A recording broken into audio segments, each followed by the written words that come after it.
L'étude de ce soir a pour titre La petite corne.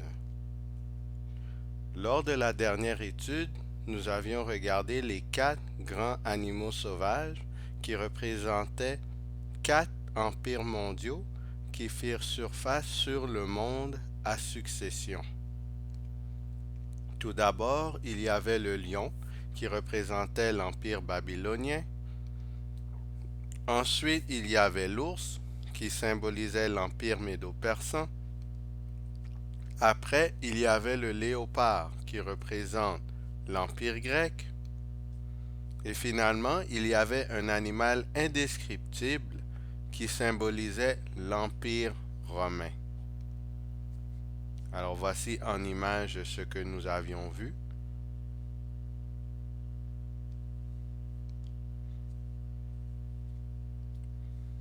Je souhaite d'avoir votre attention à ce stade-ci. Dans la vision, nous sommes maintenant rendus à 476 après Jésus-Christ. Ce fut le même point où la vision de la statue contenue dans Daniel 2 nous amena avant de décrire le retour de Christ. Dans Daniel 7, des détails spécifiques concernant la période entre 476 et le retour de Jésus-Christ sont fournis. Dans la présente étude, nous porterons nos regards sur les événements qui ont suivi la division de l'Empire romain. Alors on se rappelle où on était rendu, les royaumes divisés. Il y a l'Ostrogoth qui ont été détruits complètement. Il y a les Wisigoths qui se sont établis dans le territoire d'Espagne, les Francs qui sont établis dans le territoire de la France, les Vandales qui ont été entièrement détruits, les Suèves qui sont allés dans le territoire de l'Espagne, les Alamans qui sont allés dans le territoire de France et de Suisse, les Anglo-Saxons qui se sont établis en Grande-Bretagne, les Hérules qui furent complètement détruits, les Lombards qui sont allés dans le territoire d'Italie et les Bourgadins qui sont allés dans les territoires de France, Suisse et Italie. Alors voici une image de la division des 10 royaumes dans lesquels Rome fut divisée en 476. Daniel 7, verset 8. Je considérai les cornes, et voici, une autre petite corne sortit du milieu d'elle, et 3 des premières cornes furent arrachées devant cette corne. Que représentent les 10 cornes, et que représente la petite corne sortant du milieu d'elle? Daniel 7, versets 24 et 25. Les 10 cornes, ce sont 10 rois qui s'élèveront de ce royaume. Un autre s'élèvera après eux. Il sera différent des premiers. Et il abaissera 3 rois. Il prononcera des paroles contre le Très-Haut. Il opprimera les saints du Très-Haut. Et il espérera changer les temps et la loi.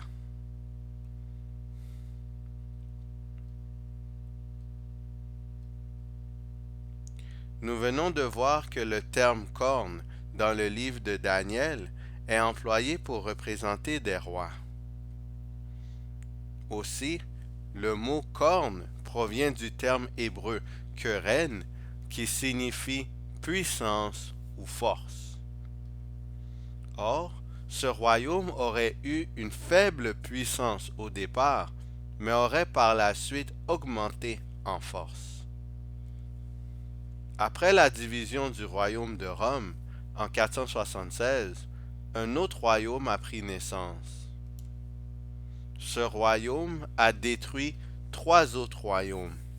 Les livres historiques confirment que 3 peuples ont bel et bien cessé d'exister peu après l'an 476, à savoir les Hérules, les Ostrogoths et les Vandales. Quelle fut la puissance qui les a anéantis?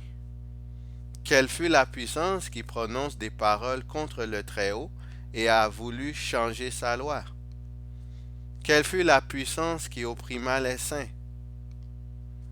Citation.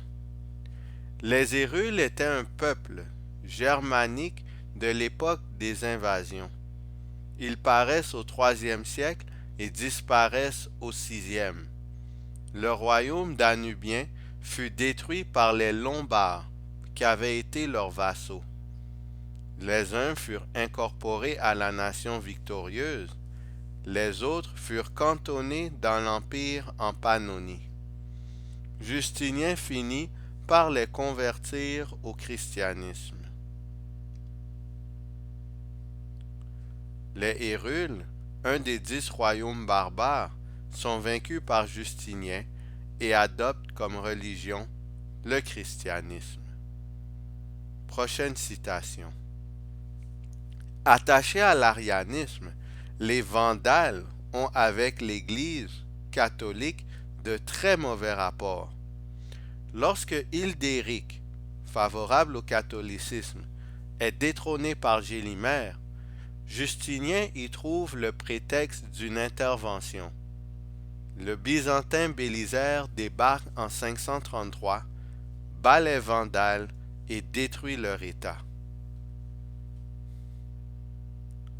L'État des Vandales, une autre des 10 tribus barbares, fut anéanti par Justinien en 533 en raison d'un conflit avec l'Église catholique romaine. Autre citation.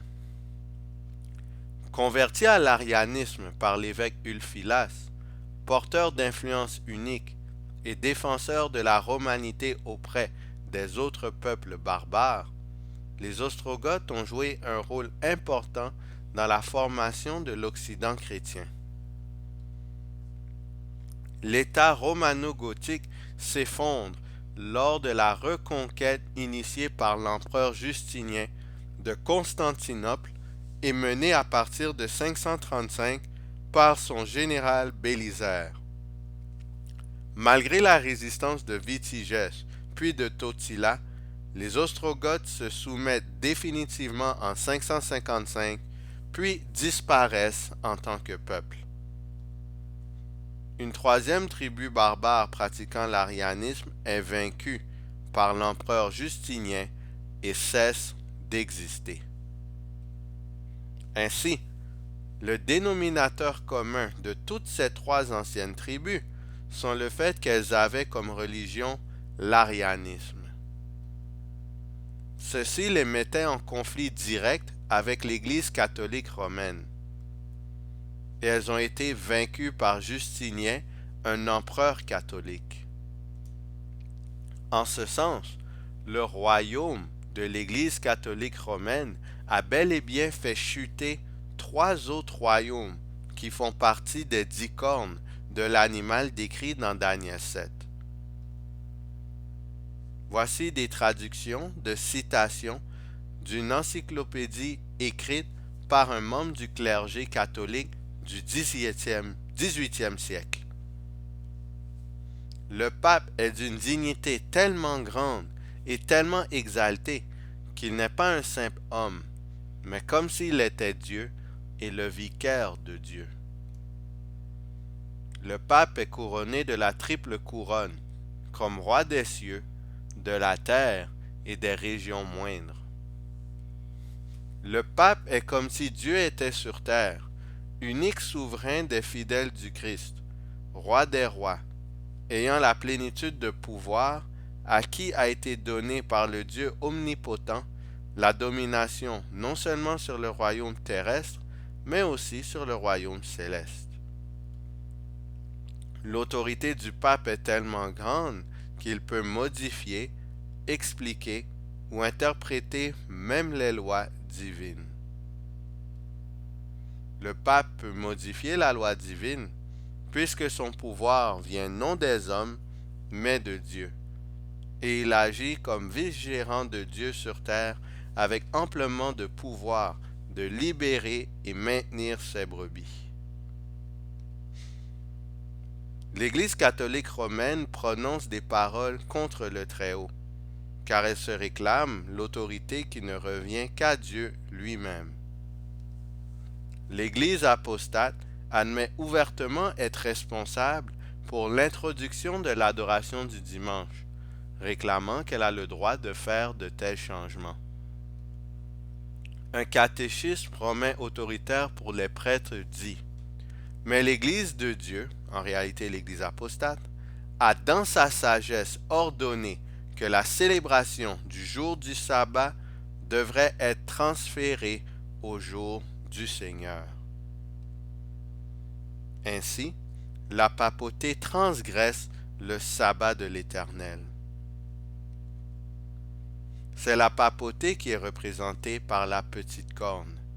C'est la papauté qui a exterminé 3 des 10 royaumes issus de la division de l'Empire romain, à savoir les Hérules, les Ostrogoths et les Vandales. C'est la papauté qui constitue la continuité de l'Empire romain, la portion de fer dans les orteils de la statue de Daniel II. C'est la papauté qui s'opposa au Très-Haut. C'est la papauté qui transgressa la loi, les 10 commandements de Dieu. C'est la papauté qui persécuta les fidèles tout au long du Moyen Âge. Combien de temps a duré cette persécution? Daniel 7, verset 25. Les saints seront livrés entre ses mains pendant un temps, des temps et la moitié d'un temps. Que signifie un temps, des temps et la moitié d'un temps? Selon la traduction araméenne, un temps signifie une année, des temps signifie 2 ans et la moitié d'un temps signifie 6 mois. Au total, cela donne 3 ans et 6 mois prophétiques. On se rappelle les règles de base. Une année prophétique contient 360 jours. Un mois prophétique contient 30 jours. Et on sait que un jour prophétique signifie une année littérale. Donc, pour calculer le temps de la persécution papale, qui est de 3 ans et demi prophétique, on doit faire 3 fois 360 plus 180 et cela nous donne 1260 jours prophétiques. Et 1260 jours prophétiques signifie 1260 années littérales. Ainsi, la persécution papale a duré pendant 1260 années. La persécution papale a été de 538 à 1798. Elle a débuté en 538 après Jésus-Christ, quand les Ostrogoths ont abandonné le siège de Rome. L'évêque de Rome, relâché du contrôle arien, était libre d'exécuter les prérogatives du décret de Justinien qui avait eu lieu en 533, et de là augmenter l'autorité papale. Exactement 1260 années plus tard, en 1798, les victoires spectaculaires des armées de Napoléon en Italie a placé Rome à la merci du gouvernement révolutionnaire français, qui lui a maintenant avisé que la religion romaine serait l'ennemi irréconciliable de la République. Sous l'ordre de Napoléon, le général Berthier est entré à Rome et a proclamé la fin du règne politique de la papauté et amené captif le pape en France, où ce dernier est mort. Citation.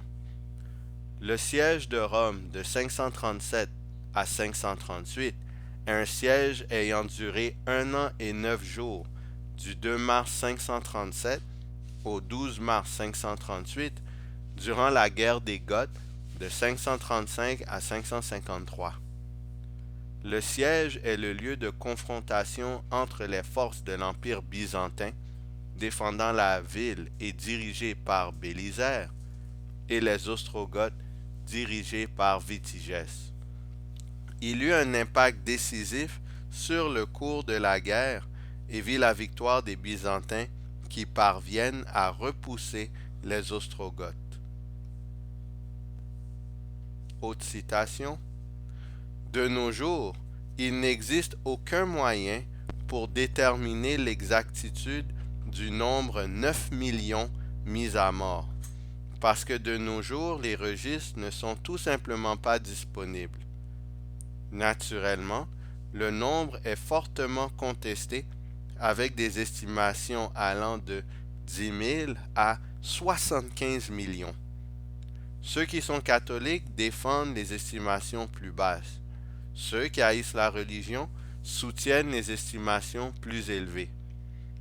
Le nombre de M. Fisher étant le Moyen Âge, dans lequel plusieurs inquisitions prirent place, y compris espagnole, romaine, portugaise, médiévale. M. Fisher dénombre 4000 livres écrits sur le sujet sans les énumérer. Fisher est un auteur historique passionné qui a écrit plusieurs livres, tous centrés sur l'histoire, non la religion. Prochaine citation. Le général Dufault de l'ambassade de France, ayant été tué dans une rixe, les troupes françaises menées par le général Louis-Alexandre Berthier ont envahi les États pontificaux et se sont emparés de la ville de Rome le 11 février 1798. Le pape Pie VI a été déposé et déporté en Toscane, puis en France, où il meurt en exil. À la place des États pontificaux, le général Berthier a proclamé la République romaine le 15 février 1798. Le nouveau pays a été organisé sur le modèle de la République française par Danoux et Monge avec l'aide de révolutionnaires locaux et de quelques Français comme Florenz. Daniel 7, verset 26. Puis viendra le jugement, et on lui ôtera sa domination, qui sera détruite et anéantie pour jamais. La papauté n'a pas été anéantie pour jamais en 1798. Elle continue en ce moment même sa lutte contre les saints et est en train d'augmenter en force. Elle retrouvera bientôt son ancienne puissance persécutrice très bientôt. Après son retour au pouvoir, la domination papale sera ôtée éternellement et le royaume sera détruit une fois pour toutes. Daniel 7, verset 27. Le règne, la domination et la grandeur de tous les royaumes qui sont sous les cieux seront donnés au peuple des saints du Très-Haut. Son règne est un règne éternel, et tous les dominateurs le serviront et lui obéiront. Le Très-Haut renversera le royaume papal pour instaurer son royaume. Dans la terre restaurée, la demeure des justes, il n'y aura point de discorde ou de désordre. Tout l'univers sera en parfaite harmonie. Et ainsi vivront tous les rachetés pour l'éternité.